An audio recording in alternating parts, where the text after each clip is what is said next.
Tokrat na tem dogodku poleg Slovenske vojske predstavljamo tudi upravni del Ministrstva za obrambo in sicer zanimiva področja dela, vesolje, hibridne grožnje, kibernetska varnost in raziskave in razvoj na obrambnem področju. Iščemo nove moči, nove sodelavce, ki nam bodo s svojim znanjem pomagali uporabiti moč tehnologije s potenco domišljije, zato da bomo skupaj okrepili nacionalno varnost. Koga iščemo? Računalničarje, matematike, fizike, strojnike, strokovnjake s področja tehnologij, kibernetske varnosti, skratka vse visokotehnološko usposobljene kadre.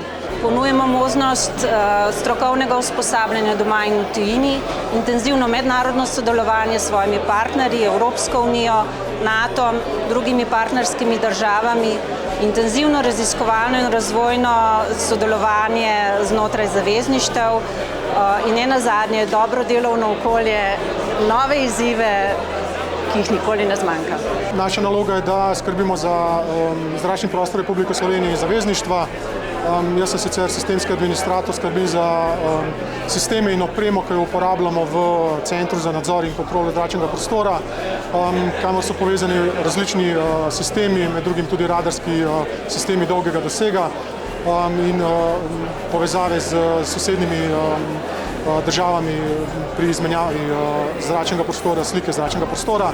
Radarski tehniki potrebujejo inženirje informatike, računalništva, da lahko delujejo v načrtovanju, vodenju, poveljevanju enote in sistemov, prav tako v sistemski administraciji, kot tudi v prihajajočih novih sistemih Tactical Data Link povezav, ki jih bomo uporabljali z različnimi sistemi v Slovenski vojski, kot tudi v zavezništvu.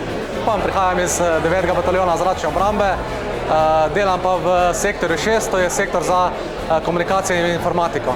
Moj poklic je načrtovanje IT-ja v zračni obrambi, delam z vsemi sistemi, kar se tiče IT-ja, to so podatkovne povezave, strežniški sistemi, neke sistemske administracije, prav tako pa zdaj pričakujemo neke nove sisteme, to so sistemi IRIS, so sistemi zračne obrambe, ki so namenjeni za zaščito zračnega prostora v Republiki Sloveniji in s tem, ko pride nove tehnologije, tudi potrebujemo nov kader, ki je visoko izobražen, sploh s področja informatike, ker se te sistemi povezujejo z različnimi povezavami in potrebujemo strokovnjake, ki bojo vzdrževali te sisteme.